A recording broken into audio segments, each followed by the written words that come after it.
And that's how the theme song goes. Oh boy, it was a real. I wasn't sure if I was going to be able to get everything ready in time. Welcome back to the Constitutionals Podcast. If you didn't know, this is the premier podcast for the website, cpluscomedy.com. Like I just said, it's a website. You can go there. Okay, here we are. Here we are. If you're watching the video version of this podcast, you are seeing it. We are in the final moments of me moving into this new apartment I've got over here down here in Atlanta. Oh, Jiminy Christmas. Oh my God. See, that's unprofessional. I was listening to this theme song, the 15-second theme song, so that I'd be able to get in here and shoot this video in the proper way. And here we are doing it again. Yes, I did move. Like I said last week, I was in the throes of moving, and I moved to an apartment about 20 minutes north, south, east, west. 20 minutes west of where I originally was. It was great. It was a good move.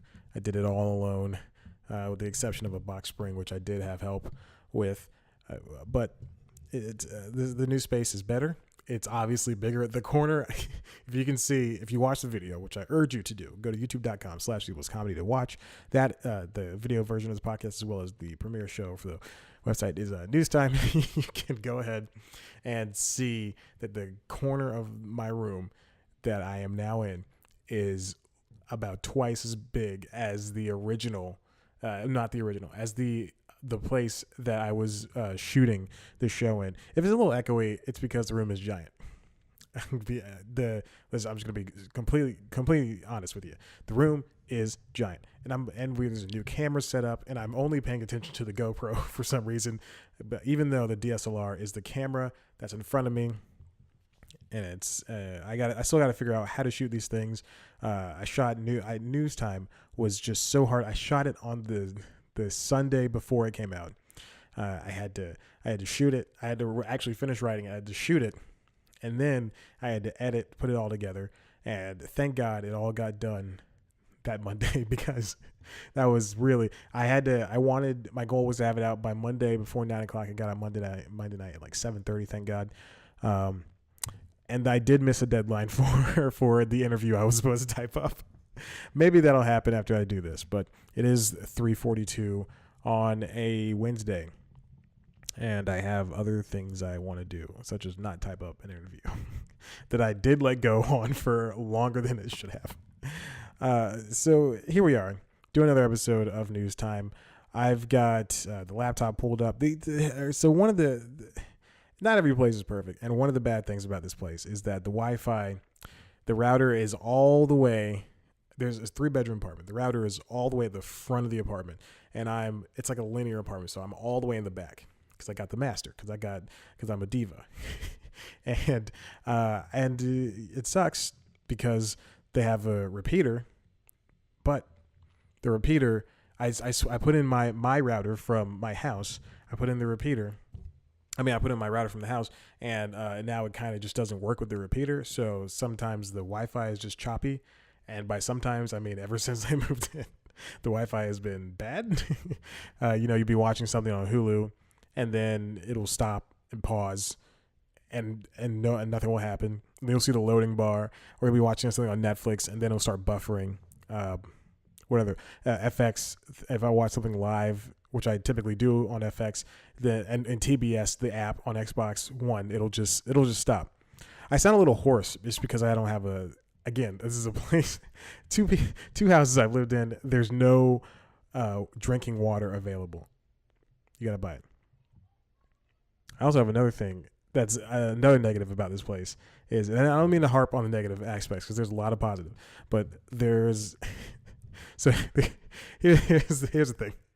It's in the city of Atlanta, and it's in a part of Atlanta that used to not be so good, but now it's like halfway there to being a better part of Atlanta. But here's the thing. I'm in the still not so good part. Like it's got splotches of the gentrifying nature of it, and then there's just like what it used to be, which is a dark seedy place. But basically it's right next to Pond City Market. If you ever go to Atlanta, don't go to Pond City Market. It's an outdoor mall, and it's a giant shopping complex, and It costs a lot of money to do anything there. Park, eat, sit. It costs so much money. But there's Ponce. If you're watching the video, there's Ponce. Then there's the gentrified part where people live. And then there's the ungentrified part. And that's where I live. But, we're getting there. It's literally across the street and there's gentrified. So we're getting there. So there's people hanging out all the time. There's screaming going on. What are you screaming about? People hang out. I go to the gym at 6 a.m. And then I get back and I still go to a gym that's 20 minutes away, which is bad on my part, but it's $28. I'm not paying anymore for any other gym. But I drive the 20 minutes and then I come back around. I want to make my time worth it up there because I don't want to sit in traffic. So I drive back around 8:30, get back around 9 o'clock. And people are already sitting. Sometimes at 6 o'clock in the morning, people are already sitting outside just hanging out. They got nothing to do. And I'm not saying I have everything in the world to do, but just, find something else, guys. All right, let's get to it. Let's move on. So I found an article that actually I wanted to talk about last week, but I completely forgot. But Desus and Mero are leaving Viceland. Of course, I think I mentioned that last week. I don't remember because I don't even listen to the show. No, I'm just kidding. I'm the only person that does. But Desus and Mero left Viceland. Really, Viceland cut them off after they got word of the Showtime show that the two guys were creating over there on the Showtime. That's why they call it the Showtime show. And they sat down with Bossip writer. Oh, okay. It says Bossip staff. Well, they sat down with Bossip to talk about the real reason they left. They left because Vice was basically treating them like workhorses. They wanted them to do so much and not pay them that much more. And we've all been a lot of us have been in that position. I know I was at the news station. Should have stayed there because I hate walking dogs and I hate moving. But Desus says that Vice had them for 2 more months. They didn't leave Vice. Vice ended the contract. This is him saying this. They were in their feelings because we were leaving. But really, Desus and Mero, their show, their late night talk show, was the only thing that was getting ratings for Vice. Like I said, Viceland. Like I said, Viceland is a dying institution, even though it just came on the market about a year and some change ago. They gave everything they got. They gave everything. Desus and Mero. They gave everything they had, and they just didn't want.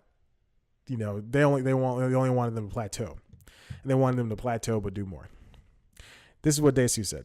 Viceland wanted 160 episodes per year. We have no writers. It's just those two talking. It's just them two talking about videos from the internet or stories from the internet or from the news or whatever. It's just those two talking. And then they talk to celebrities for 20 minutes. Cut down to, however long. And then put on the internet for full interview form. And it's just those two talking every single day. And they wanted them to do this for 160 episodes. And Desus said, pay us $160 million. Otherwise, we would have killed each other, which makes sense. What if TBS treated Conan like that? It's just Conan and Andy just sitting on the couch for 20 minutes. And then it was 40 minutes with a guest or two. Oh, the battery on the GoPro is about to die. I should probably plug it up. It was charging before, and I just didn't. It just takes such a weird cable to charge it. So this is probably going to be a short episode. And back to the story, but it just sucks that Viceland, for being such a forward-thinking periodical and internet website and company, they just have the most backwards things. It just doesn't make sense to me. How can you be a boys club? How can you write about women's rights and drugs and all this other and the positivity of drugs and sex positivity and all this stuff? How can you promote that? How can you promote that? And then say, this is a boys club and we don't know how to treat the people that work for us. It just doesn't make sense. I urge you to go read that Bossip interview. They gave out Desus and Mero put out a lot of stuff in the interview. Said a lot of stuff. I think it's very interesting. Check it out. There's also a Captain Underpants TV show. Now, Captain Underpants is a book series by Dave Pilkey, and the show is based kind of on the movie. The movie that came out with DreamWorks last year, and you can watch on Netflix. But now this is a Netflix series called The Epic Tales of Captain Underpants. It has nothing to do with the book, but it still carries around the same storyline as the book. It's an animated show rather than being CG, which works out in his favor. Stars of the show include Nat Faxon, Dave Koechner, Tress MacNeille, Stephen Root, Mindy Sterling, Clancy Brown, Jim Rash, Maggie Wheeler, John DiMaggio, Rob Riggle, and Sean Astin as a narrator. And then there's a couple of kids who are the main characters, George Beard and Harold Hutchins. And they are doing a fantastic job. Those kids, I mean, and I mean this in the best way for the rest of DreamWorks TV shows.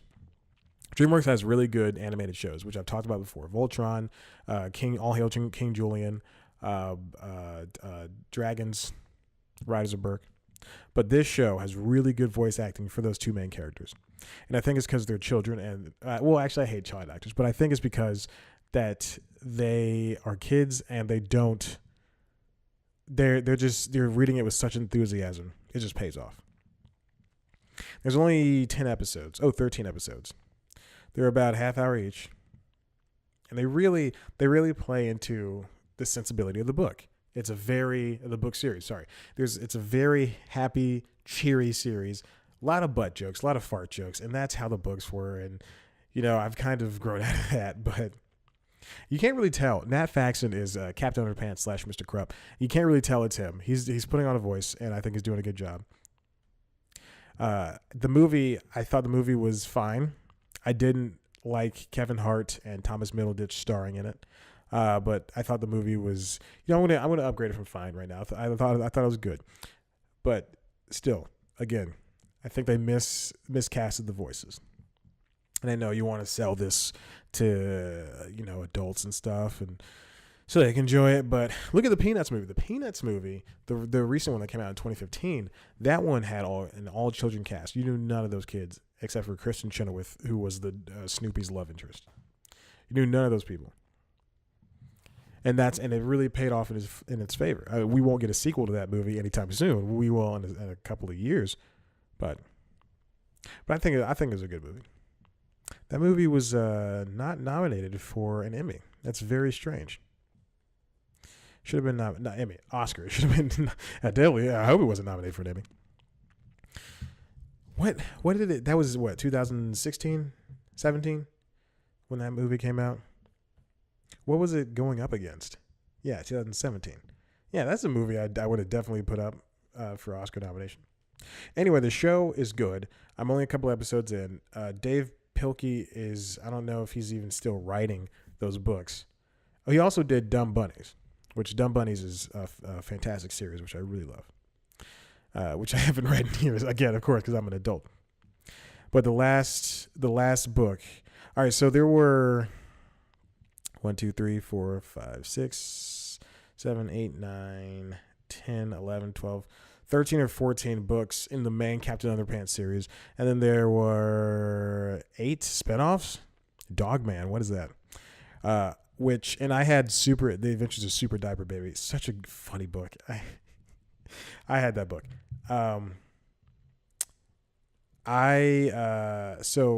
Sorry, I just got a bunch of emails from Deadline. Captain Underpants. Captain Underpants, the first book came out in 97, second one in 99, and then they just basically came out 1 year after each one. And I think I stopped at the Captain Underpants and the Preposterous Plight of the Purple Potty People. I believe that's the one I stopped at. Or the Bionic Booger. I think that one might be it. No, I definitely had the Preposterous. Yeah, because I don't even know I still don't have these books, do I? Actually, I might. Anyway, Captain Underpants books, they follow the same structure. They have the same chapter notes, not notes. They have the same chapter titles and these flip-o-ramas and these running gags and stuff, like Captain Underpants getting hit by water. And the TV series lives up to the same thing by doing the flip-oramas, by keeping the gratuitous violence, in quotes, out of the TV show, and they mention it a lot. It's so funny, and they do these things where they have these complicated plans near the end of the episode. There's like 2 minutes left, and then go to make a long story short, and then they say the plan, it worked. It's so funny. It's so funny. I urge you to watch the TV show. If you have children, read the book. Oh, also, the Captain Underpants and a Sensational Saga of Sir Stinks-a-Lot. I think that's the last book in the series. And that's when they mentioned that Harold is gay. And some people took offense to that because he's a child.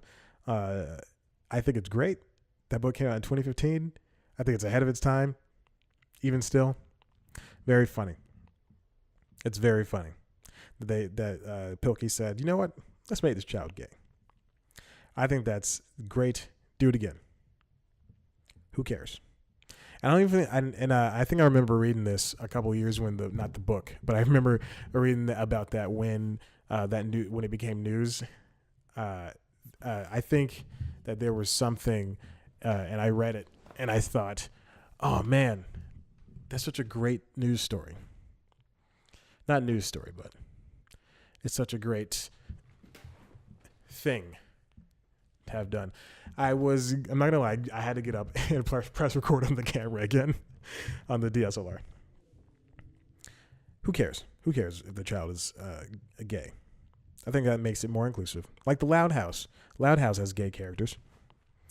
Now, I've only seen a few episodes because it is lives up to its name, it's a loud show. But you know what? It's a fine show indeed. I've been watching a lot of Queer Eye on the Netflix, and it's a God, I can't believe I put that show off. But it's a shame that they shot it last year in Atlanta and no one knew. And then you're lying. You are lying if you say you knew. Because that is no one knew who these guys were. The Fab Five are Anthony Horowski, Tan France, Karamo Brown, Bobby Burke, Jonathan Van Ness, who I think I can get an interview with because he has a podcast on Earwolf. But they're great guys. Shot 16 episodes in Atlanta. They released Netflix. Netflix is doing this thing where they release 2 seasons a year. For a lot of the shows, it's either like at the top, at the middle, and then or at the middle and at the bottom of the year, which is very strange to me. But I actually enjoy it. It's really, I think it's a good idea. But yeah, Netflix, they released 2. They got 1. The first season came out in February, and the second season came out on June 15th. And then everybody was talking about it. So I can do one of 2 things. I can either continue not watching it, which I usually do for most shows, or I can just say, you know what, I need something happy in my life, and let me watch it. I also started watching The Handmaid's Tale. Now I'm about halfway. I'm not going to lie. I started watching that at 10 o'clock at night 2 days ago, on Monday night. And I said, this is too dark for me. I got to turn it off. Turn on The Simpsons. Went to sleep. I got about halfway through it. But so far, that show is not coming out to exactly to what I thought it would be. I thought it was going to be, it's narrated by the main character, which is by Offred, which is very strange to me for that kind of show. But you know what? It works. They make it work.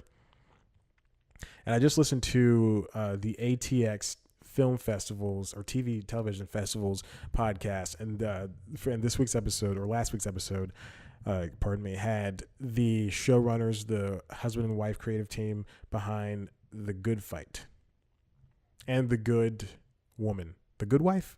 Is that what it's called? And now I kind of want to watch that show.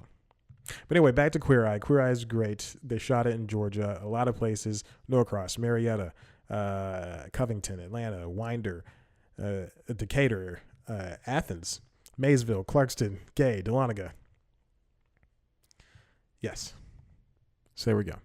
And they're going to stay in the Bible Belt. Season 3 is going to Kansas City. Can't wait to see what happens. Cannot wait to see what happens. They got a lot of Emmy nominations.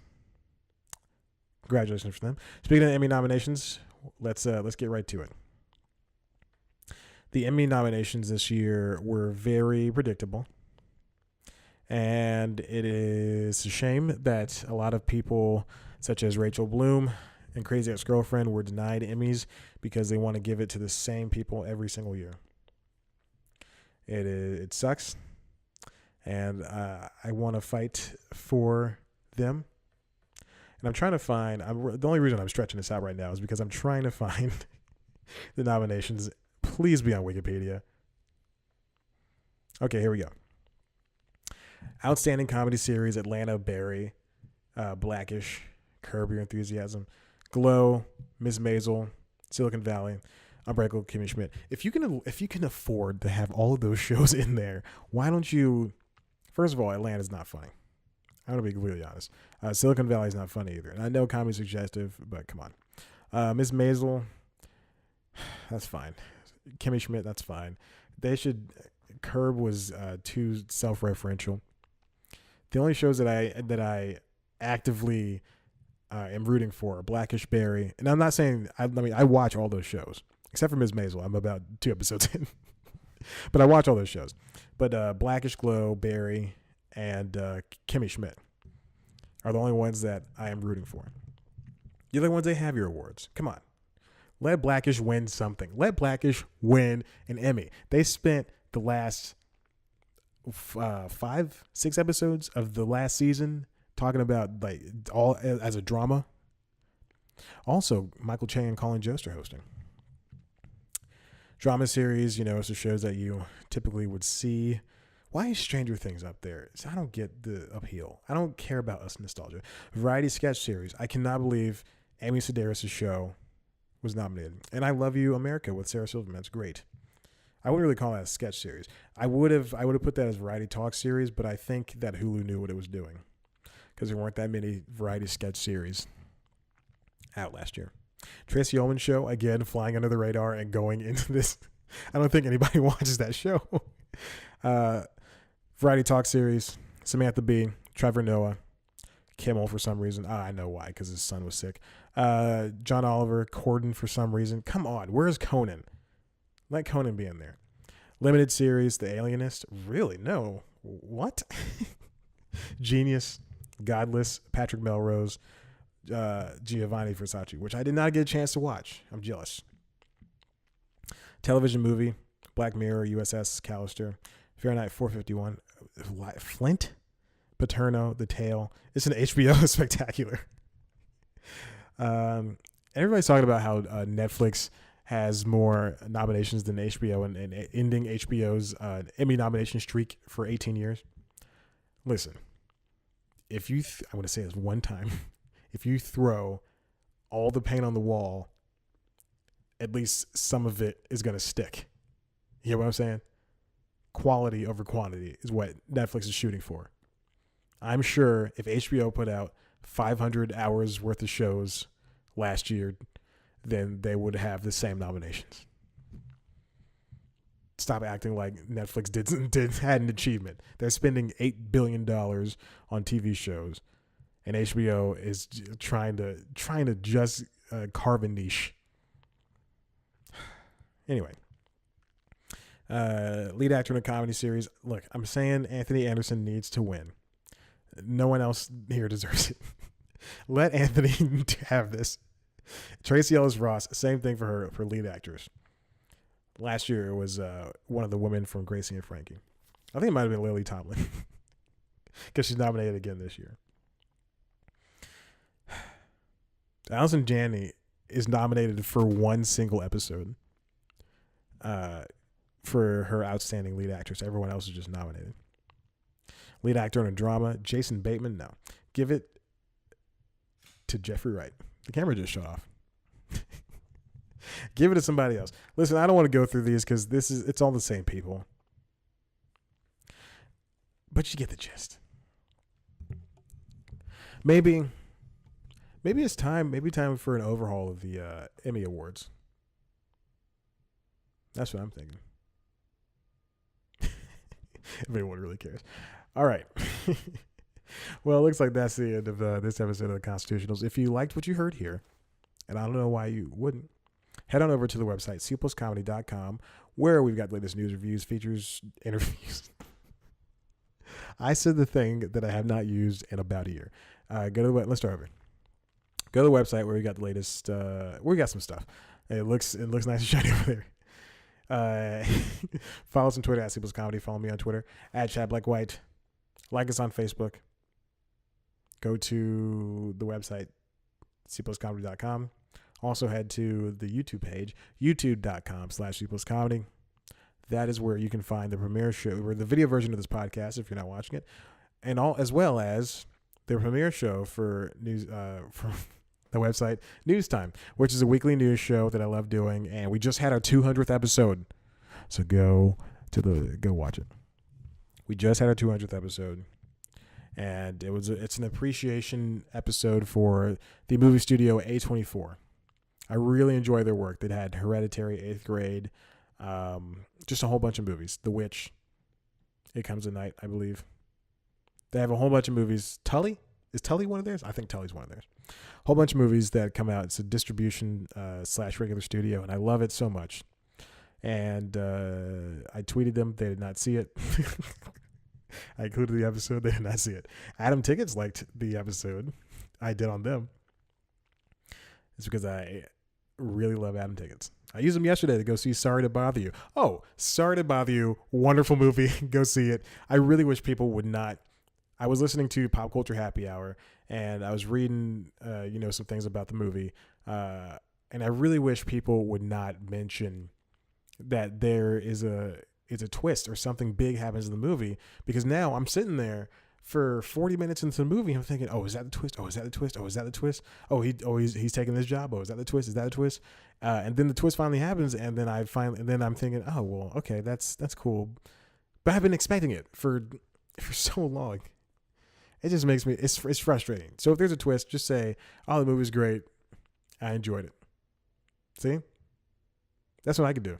But Lakeith Stanfield did a great job. Tessa Thompson's wonderful. Jermaine Fowler. I can't believe I spoke to this guy, and he's in this movie. I really hope this movie is successful, and I hope, and I know like awards are, this iffy thing where I was just bashing on the Emmys for picking the same people. But I hope Boots Riley gets recognized for this movie at the Oscars and at the Golden Globes and at BAFTAs and every movie award thing. Not MTV Movie Awards. Because this is, Sorry to Bother You is something special. And it'll be a shame if it does not make as much of an impact as Get Out and Black Panther. And that's the issue I have. It's like people only have room enough in their brain for one movie about people of color or women per year. They only have one successful movie. Last year was Get Out. Year before, and it wasn't even Moonlight. They didn't even like Moonlight. Last year was Get Out. This year is Black Panther. And this movie, Sorry to Bother You, Crazy Rich Asians, they're gonna go under the radar because people they only want certain movies to do well. And it's a shame, because Sorry to Bother You has a really great message, and it shows it in such a unique way that I think Boots Riley really needs to be out there promoting it and showing it. Like, I heard he was on Jesse crap, what's his name? He was on Bullseye with Jesse Thorne, talking about the movie. I think he was on NPR as well, Fresh Air, I'm sorry. And it's Lakeith Stanfield was on Comedy Bang Bang promoting the movie. You just don't see that with they're doing, and I know those are all podcasts, but for that movie versus Get Out and Black Panther, those movies weren't showing it that way. They thought they were on top of the world. Sorry to Bother You is still trying to hit the vibe of the nation. And God, there's so much that happens in Sorry to Bother You. I wish I'll talk about it next week, or hopefully if I remember. But it's a shame. It's gonna go under the radar, and no one's gonna know. Like, the people who went to go see it saw it already. I saw it. $3.77. Use Adam Tickets to buy it. Cost $1.50 for convenience fee. Cost me $5. Still. So yeah, there we go. Sorry to Bother You is a fantastic movie. Watch it. I'm sorry about telling you there's a twist coming, but there's a twist coming in the middle of the movie. Just wait till you get to a party scene. There you go. Oh my gosh. Okay, so that's it. That's it for the constitutionals. Also, so news time was about 8:24. There we go. Thank you so much. All right, love you. Bye.